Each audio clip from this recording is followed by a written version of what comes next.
Hey there, Rise City Church, and welcome to Rise City Online. We are all gathering together as one church family online for this particular week as we anticipate moving right out here in just a couple days for Christmas Eve services. I'll tell you more about that in just a couple minutes. But if this is your first time joining with us online, we're so excited that you are with us, and we would love to still be able to connect with you. Simply text the word guest to 484848. We'll have a form that will get sent directly to your phone, and one of our staff members will get in contact with you right away.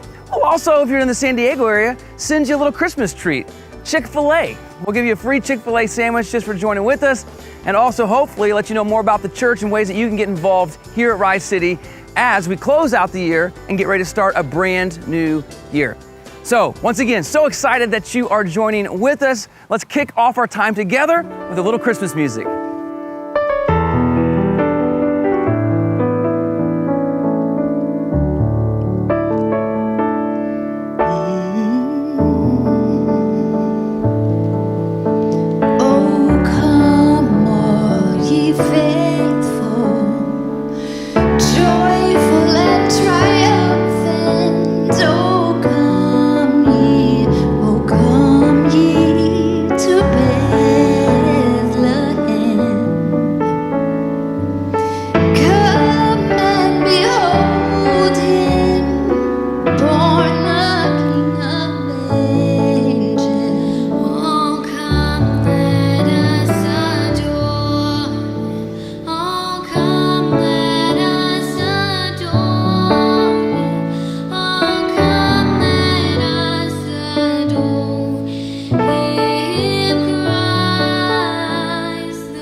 All right, well, hey, as I mentioned earlier, I'm standing outside because this is where we are going to be. Hopefully you're going to be with us this coming Wednesday and Thursday as we celebrate the birth of Jesus for our Christmas Eve service celebration here in the parking lot at Rise City Church out under the stars, either on Wednesday, the 23rd at 6:30 p.m. or Christmas Eve at 4:30 p.m. Want to invite you, you can invite your friends, your family. We'll have chairs set up so you don't need to bring your own, unless you want to be even more socially distant, then you can do that as well. But we're gonna have an awesome time together celebrating Jesus through song as well as a message, and then we're gonna have a time just where we have those candles lit and just remember the Christ child and what that means for all people. And so I would love to invite you to be a part of that. No reservations are needed, so just come to whichever service works best. And there is no childcare, so we're gonna be a full family, kids, no kids, doesn't matter. Everybody will be here together. It's gonna be a lot of fun. So I want to invite you to be a part of that. And here's the big thing too. I'm gonna announce to you the grand total of this year's Christmas offering. Like, Like, I want right now to tell you, but I'm not allowed to. I mean, there's your carrot hanging out there. But it's so cool to see how God has worked through your generosity. So I'm going to be announcing the grand total for that at the Christmas Eve services. You don't want to miss it. So that's this coming Wednesday and Thursday. Also, just to give you kind of a little bit of the schedule that's coming up for the next couple weeks, on next Sunday, December the 27th, we're going to be online exclusively. And so I want to encourage you to gather with friends or family to watch our services at 10 a.m. It's going to be a fun service. We're going to kind of look back at kind of a little bit something from the archives that will, I think you'll enjoy. And so that will be on the 27th. And we're also going to be online exclusively Sunday, January the 3rd. And on that Sunday, we're going to do a recap of 2020. Not like the stuff of 2020 that we're like, I don't want to recap of that, but what God has done in and through Rise City Church. And we're going to be online exclusively for that Sunday, because here's the thing. Every year, we have always taken off the last Sunday of the month in order for the staff to have just a break, have time with their friends and with their family. And this year, since Christmas is so close to Sunday, it really doesn't feel like much of a break. And I want to be able to gift the staff with that opportunity. I like to gift myself with that opportunity. My family's all coming from Illinois. So we're gonna have a great online experience, but it will just be online on the 3rd. And then we're going to gather back together indoors January 10th to kick off 2021, as well as those of you that still are gonna be online, we'll still have our online services, but we will be in person and indoors here Sunday, January 10th. So that's what's going on. One last thing. Thank you for your continued generosity. Man, I am blown away. I love getting to tell people about your generous hearts throughout the community. And I just want to encourage you to finish this year strong, to be generous and to give. And our promise is to appropriate that absolutely as best as we can to impact lives. So whether that's giving online or dropping a physical gift off here at the church or texting it in, thank you for your generosity. In the midst of a really difficult time, you've continued to be faithful. And I just want to say thank you from the bottom of my heart. All right, so with that, I want to turn it over to Pastor Pete, our executive pastor. He's going to be bringing the word to us today. Well, as we're approaching another Christmas here at Rise, it's so awesome to be able to sit here among all these toys that you've all given to show love to kids in our community. It's also kind of awesome to finally see my greatest fantasy as a 7-year-old finally come true. I'm literally sitting in a mountain of toys. I just want to like dive in and go swimming like Scrooge McDuck in his massive pile of money. So thanks for your generosity. It's going to mean so much to so many families this Christmas. But while we're on the subject of presents, I just need to say something that has kind of been bugging me for about 30 years. Like any breathing human, I'm all about presents, sure. But at the same time, when it comes to gift giving, I really do not like the white elephant game. You know, you bring some generic androgynous piece of junk you found on that on sale bin at Target, or that thing you got at the office Christmas party the night before that you have no use for whatsoever. And you put it in one of those Christmassy bags with red tissue paper that looks pretty, but it's really just an excuse to not wrap it because let's be honest, it doesn't matter.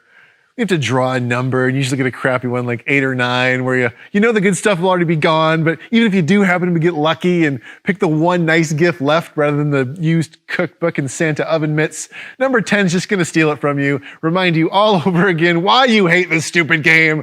Why do we do this every single year? Oh, all right. Before, though, you start thinking that I need to be visited by some friendly ghosts to teach me the true meaning of Christmas, or that my heart might be 2 sizes too small, which it probably is, just hear me out. It's not that I don't love Christmas or gift giving. Quite the opposite, really. Gifts are actually my love language. I feel tremendous love and appreciation when someone gives me something thoughtful, and I enjoy showing my love and appreciation to others by giving them a gift or doing something thoughtful for them. I've also found it really cool and powerful to connect with people that way, especially for someone who kind of struggles in that area. So I don't dislike the game because I hate presents, but because it just all seems so thoughtless. Like it's cheapening or lessening what I love most about giving presents, the way it allows us to really feel close to, loved by, and appreciate other people in our lives.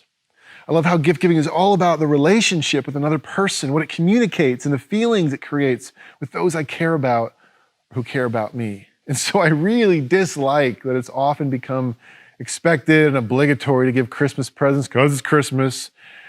And we've just gone ahead and turned into a party game, giving random junk to whoever draws the right number out of a hat, or exchanging gift cards with the people on our list because we know we have to. It feels like that yearly obligatory practice has lost something.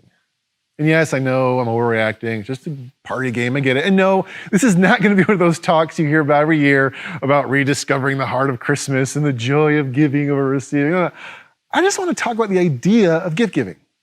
Not the importance of being generous, which is a huge part of following Jesus, but the way in which giving and receiving is and always has been a really significant and important part of relationships.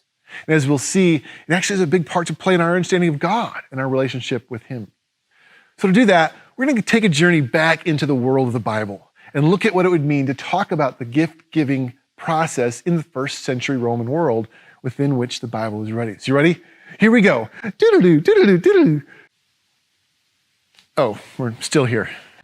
Anyways, in the ancient world of the Bible, gift-giving was something they talked about a lot. It was actually a pretty big deal in their culture. And some parts of it would feel and seem very similar to us, and others a little bit different. And it's actually those aspects that were a little different that are what we need to really pay attention to when we're understanding them and reading the Bible together. So the first and most important part of their gift-giving culture is a part that actually probably makes pretty good sense to us when we think about it, although in truth, I don't know that we always do think about it enough. And it's this. Gift-giving was seen and understood as having an important role or part to play in relationships. You had a lot of classic philosophers and writers like Aristotle and Cicero who talked about the importance of gift-giving for establishing strong friendships and how it was one of the key ways to connect deeply with another person, to show appreciation and build a trusting and lasting friendship. The Roman philosopher Seneca actually called gift-giving the chief bond of human society, saying like giving each other gifts this way is one of the things that holds us together. And so for them, when you wanted to develop a friendship or a relationship with another person or strengthen one that you already had, gift-giving was seen as essential, whereby showing another person kindness and generosity would spark a building of trust, of love, of appreciation, and that helped solidify and form true lasting friendships. Gifts weren't just something you gave because some holiday tradition said you had to, although they did have some traditions like that as well. There were things like Saturnalia and others where they would just give gifts because whatever. But ultimately, gift giving was something you offered to develop deeper, more lasting connections with others. This could be between two individuals, like me and my friend, groups of people, or even between two nations trying to become allies. One would give others gifts and try to start a connection. Gift giving demonstrated my intention and desire to start a relationship with you or to make our relationship better or stronger. And while this could happen between friends or maybe like social equals, where I give you something, you give me something back, they're the same, it actually often took place between people of different social and economic standing, whereby someone with means and wealth who had a lot to give away, right, would actually give to someone maybe beneath them socially or economically and help them have a better life or better opportunities, access to things they couldn't get normally. It could be physical things like goods or finances, money, or in the form of favors like a job or opportunity, just kind of opening a door for them to something. It could be protection for you and your family. Think of the movie The Godfather, a lot of gift giving there. Or an invitation to the right social event to help raise your standing in the community. It could be doing a service for someone, or even the form of words, saying good things about the person in front of others, because public honor was a big deal to people. How we've changed, right? But the purpose of the gift was to develop relationships. It was about you and I forming a bond here with this gift. And this isn't so odd to us, right? Yeah, sometimes we lose sight of it. We might find ourselves giving presents to people because it's expected, and I'm sure they did back then. We know we have to, whatever. But we can also recognize today how there's something powerful about gift giving. In the way a gift, a favor, or an act of kindness can spark a friendship or strengthen a relationship with someone that we care about. I'm sure we can all think of a time when we gave or offered something to someone else, not out of obligation, we felt like we had to, but because we genuinely wanted to connect with that person and thought, if I give this, it'll start something here that I want to start. Okay, but here's where things may get a little more uncomfortable for some of us. We're on board with that, but we have this idea, what I would call like a cultural value, right? That giving gifts should be completely unselfish, based solely on generosity with no expectation of return, right? A gift in our culture should have no strings attached. People who give because they want something back are seen as selfish and poor gift givers. But that actually wasn't really the case in their culture. In fact, it was often the exact opposite. It was widely understood and almost completely accepted by everybody that all giving came with the expectation of a return gift. People would always give expecting to get something back. It was embedded in their culture. That might feel weird to us, but that was the way they thought. The famous Roman author Cicero actually said that, well, giving a gift was a matter of choice. You didn't have to. You didn't choose to do it if you don't want to do it. That's a choice. But responding to the gift, he said, was an absolute duty, which all honorable people were socially required. Like, if you have any honor at all, you will respond to a gift. To receive a gift was almost like to incur a kind of a social debt that gave you an obligation that you were expected to respond to. Not returning the gift was one of the worst social offenses you could commit, and it would often be met with shame and like social derision. Oh, that person didn't give a gift back. They're terrible, right? There was little worse in their culture than not responding appropriately to a gift by giving in return. However, before you think all ancient people are just selfish and didn't know how to be generous, again, you got to remember what gift giving was all about for them. It wasn't just about being generous and buying toys and giving away to help kids. They're part of that. But it was more about the sake of the relationship, a social bond of connection. I want to use this gift because I want to be in friendship with you. A guy, Seneca, he actually described this whole process as playing catch with someone, where you toss them the ball and they then have to choose to respond to toss it back. And suddenly you're playing a game and you're having fun together, like a relationship. Or as a person who maybe is inviting and leading another in a dance, where one leads and takes the first step and the other then follows with steps of their own, and suddenly the two are in motion together. This is the picture of gift giving. The initial act would start the game, begin the dance, take the first step of friendship. But then the person receiving would respond in turn. They would toss the ball back, right? They would keep the dance going, further developing and strengthening the relationship. And so the expectation of responding to a gift, of giving back with a return, was not just this nonsense we sometimes do where it's like, okay, you bought me a Chili's gift card for $25, so here's your Applebee's gift card for the same amount, we're even, right? That's not the idea there. Responding to the gift with a return gift was saying, I value the potential friendship here. Let's keep this going. It was saying, yeah, you are someone that I want to dance through life with, so yeah, I'll take the next step. Responding to a gift appropriately was saying yes to the friendship. You could go as far as to say that giving a gift in the ancient world was probably best described by the wise Christmas sage, Cousin Eddie, who once remarked, Clark, it's the gift that keeps on giving the whole year. Only for them, it was not that certain gifts were meant to keep on giving. It was about all gifts were meant to keep on giving, creating a relationship whereby a gift was met with another gift and a circle of friendship, care, and appreciation developed.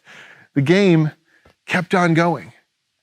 On the other hand, if a person who receives a gift doesn't respond, right? If the gift doesn't keep on going, if they take their ball and go home, a relationship hasn't been formed. It's actually been ruined. The giver now feels rejected, betrayed, or insulted, right? To fail to return the gift of favor is to break off the dance and destroy the beauty of this generous act that someone made with you. That's why all giving came with the expectation of return giving, because it was aimed at starting or building friendship.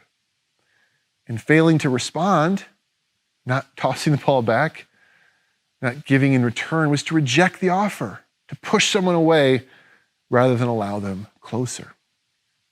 Okay, that's all well and good, right? What does any of this have to do with God, church, Bible? This is church, right? Well, a ton, actually.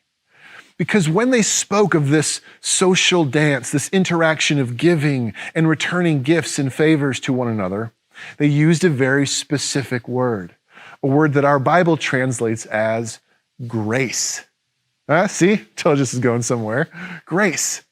Grace was actually a very ordinary, everyday, normal word in their culture that communicated this relational idea of gift giving and returning.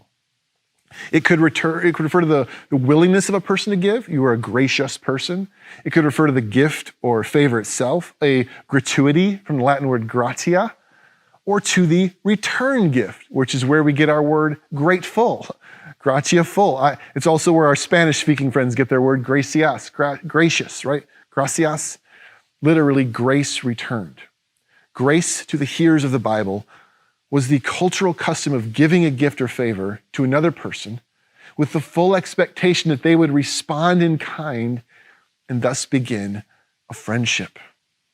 Okay, now this may be where we need to pause, take a deep breath, and actually look again at the Bible through the lens of these first century readers, who, despite how often we talk about it through our own cultural lens, they would have inherently believed and understood that grace was always met with grace. It was a circle, it was a dance. If you are given a grace and do not respond with a return grace of your own, you have received that grace in vain, they would say. It's been wasted on you. You've been an ungrateful, bad recipient. And the Bible has plenty to say about this, both about God's giving of grace to us and our appropriate returning of grace back to Him. First and most importantly, the Bible presents God to us as an amazingly generous giver of grace. I mean, this is more what God looks like. He is the ultimate benefactor, offering us the gift of life and breath itself, not to mention any and everything good that life has to offer. James says that every good and perfect gift is from above, coming down from the Father of the heavenly lights. God is a good, generous giver. So if nothing else, we can stand here today breathing in and out simply because God has granted us the ability to live. That is grace. But more specifically, and this begins to tie into what Brandon talked about last week, with the idea of sin and its after effects of death and our separation from God. At Christmas, we reflect on one of the very best, most massive, incredible gifts that He offered us, Jesus, who came and through His life, through His death and His resurrection, His choice to make Himself poor, He raised us up to give us a life we didn't deserve and could never have found apart from Him. As Paul says of this grace, for you know the grace of our Lord Jesus Christ, that though He was rich, yet for our sake He became poor, so that you through His poverty might become rich. That is amazing grace right there. His giving made Himself poor so that we could become rich. And what's even more amazing is that the Bible is so very clear that we did not deserve it. We didn't earn it. We were completely unworthy of it. Our rebellion and rejection of God in our lives, our massively ungrateful decision to scorn His gift of life, His offer of friendship with us, and it resulted in our ruin. We've been alienated, separated from God, and left to wander and fend for ourselves without Him, making a mess of life and our world in the process. But in Jesus, God is now choosing out of His own love and generosity to give us, the ungrateful, the unworthy, more grace, more favor, more gift. True life to once again live as members of His kingdom and His family, to have our relationship with Him restored once again. And this is something the first hearers of the Bible would have been amazed by, because their culture actually taught that you should be careful and cautious with who you try to start a grace relationship with. Like, be hesitant, inspect them. Cicero said, good graces badly placed are badly given. Meaning, if you give to someone who isn't worthy or doesn't deserve it, you're wasting your time. People were advised to pay attention to how the potential recipient of your gift responded in the past when they were given grace by others, to make sure they were worthy and would respond the right way. If they're not going to throw the ball back to you, don't waste your time throwing it to them. That's bad. But the scriptures tell us God wasn't having any of that. He knew full well how undeserving, how ungrateful we were in the past. We were bad people to receive grace. He knew how many of us would likely ignore this gift as well, but he gave anyway, despite our unworthiness. As Paul told the Roman church, God demonstrated his love for us in this, that while we were still sinners, while we were unworthy, he gave the ultimate gift, and Christ died for us. God's favor and the gift of life came because of his great love for us. We were poor, rebellious wretches, but he chose to reach down into the muck and the mud that we created, that we found ourselves living in, and pull us up to a better life. Truly undeserved, amazing grace. That is quite a gift. But, and here's a big but, it's one thing to say we didn't earn or deserve grace. It's true. And another thing completely to suggest that God's grace doesn't expect anything of us in return. And this is where we can run into some trouble. You see, there's a difference between saying we can't earn God's grace, absolutely true, versus we don't need to respond to God's grace, absolutely not true. Like all gift giving in the ancient world, the word grace, when used of God's gifts to us, calls us and expects us to respond. Not because our response earned it. No, it already came, but it's what grace is. It's responding. Because of the reason for giving grace. I keep saying this, it's about relationship. God offers us, these lowly, rebellious sinners, grace because he desires to restart the friendship, to once again engage in a divine dance whereby our lives are lived in intimate relationship with our Creator, just as he intended. He is tossing you the ball because he wants to play catch with you again. He's offering grace so you can respond and let the dance continue. His grace is meant to keep on giving with you responding back. And with this, some of you might be asking yourself an important question right now. What does it look like to respond to God's grace? I can't possibly give back to him anything close to what he gave me. If I was a kid and somebody gave me this mountain of toys, what am I going to return, right? So how should we respond? Well, there were actually 3 ways a person in biblical times who was given a massive gift they could never give in return was expected to respond. The grateful, the grace return, there were 3 things. The first, and I think most important, a person who received an overwhelming gift they could never repay, incredible generosity, was expected to at least return loyal friendship. After all, that was one of the primary reasons the gift was given in the first place, right?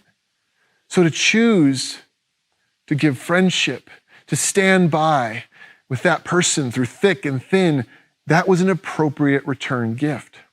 Seneca went as far as to say, if you wish to make a return for a grace, you must be willing to go into exile or to pour forth your blood or to undergo poverty or slanders. He was saying, if someone goes to such incredible efforts of generosity to help you in order to start or develop a lasting relationship, the least you can do is choose to be a good, loyal friend, to stand by their side through everything. And guess what? Well, the word they would use in that culture to speak of such trusting, loyal friendship that one would respond with to grace was faith. I think this is what the Bible means when saying we're saved by grace through faith. Faithfulness to God as loyal friends, following him, committing to him, is our return gift for his amazing gift to us.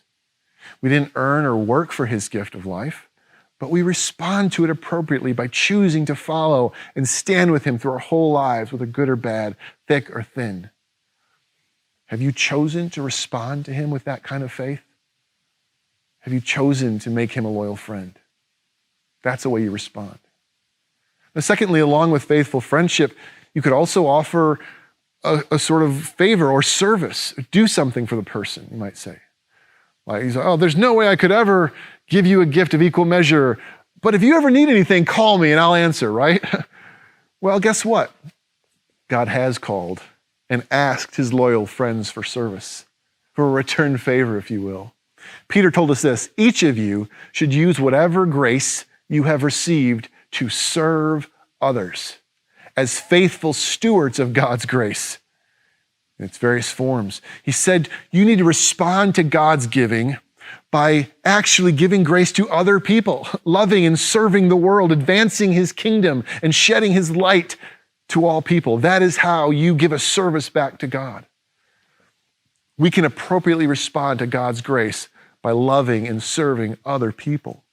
And that's what we try so hard to do around here at Rise, through toy drives and Christmas offerings, whatever. We're not trying to earn God's love or grace. We don't think if I give enough baby Yodas, God will love me. No, we want to give kids baby Yodas because God already loves us. We're responding to what he's already done for us. We're keeping the gift going across the world. And he's calling all of those who have received his grace to do the same. Are you choosing to respond and return his grace by giving your life to his calling? Lastly, and this is honestly the easiest one, but when speaking of how a person with very little could repay someone who had given them so much, the famous philosopher Aristotle said, honor was the due reward for such generosity. Meaning if someone does something amazing for you, talk about it, thank them, open your mouth and tell the world, shout it from the rooftops. It's literally the least you can do. Look at the psalmist's question in his own answer. What shall I return to the Lord for all of his goodness to me? What can I give him? I will lift up the cup of salvation and call on the name of the Lord. I will fulfill my vows to the Lord in the presence of all his people. He's saying, I can't repay God for what he's done. I really can't give him anything back, but you better believe the world is going to hear about it.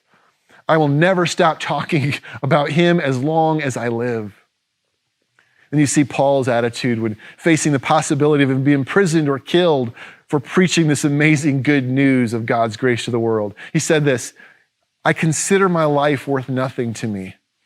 Rather, my only aim is to finish the race and complete the task the Lord Jesus has given me. Here it is, the task of testifying to the good news of God's grace. He's saying the only thing I'm focused on for the rest of my life is making sure as many people know about God's amazing generosity as possible. And this is why we sing so much at church and why we encourage you to talk to your neighbors and your friends. Like, we never want to stop talking about how great and generous our God is and thank him for all he's done. I can't pay him back, but he's going to know I appreciate it. At the end of the day, guys, you and I did not deserve or earn God's grace and love. And we could certainly never repay it in any kind of similar fashion. But he's not asking us to. He's just asking us to keep the gift giving, to return his grace with our hearts, our friendship, our commitment and loyalty to him, our willingness to share in his mission to bring hope and healing to the world, to tell everyone we can about how awesome and amazing he truly is. And Christmas is such a great time to remember this. Not only have we been given an incredible gift, but that receiving this gift has brought us into a relationship, a dance with God that calls us to stay in step with him, to give back, to respond, to keep it going. He died for us so that we can live with him. It was always about a relationship with him. And so at Christmas, New Year's, Easter, every other day of the year, we will never stop following him, never stop serving him with our whole hearts, and never stop singing his praises for the entire world to hear.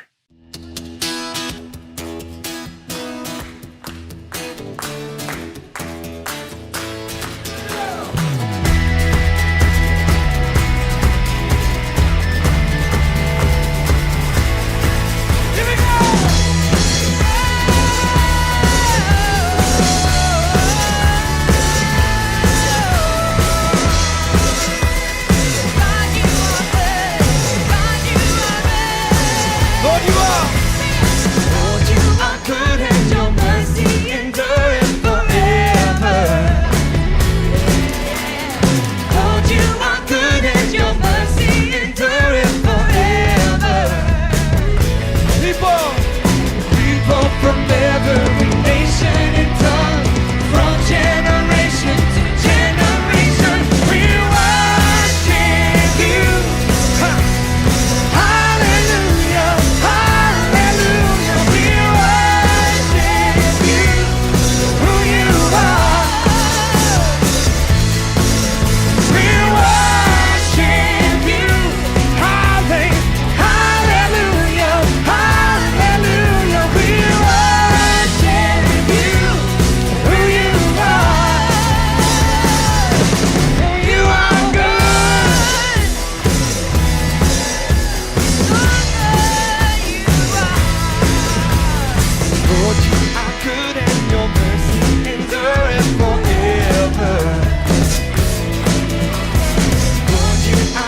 God, y'all.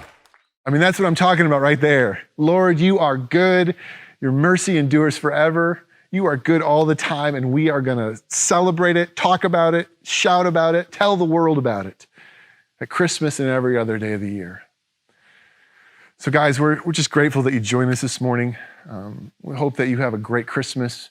If you have any care needs or anything going on in your life, things that you like us to come alongside you, man, we don't want to be here for you to earn God's grace.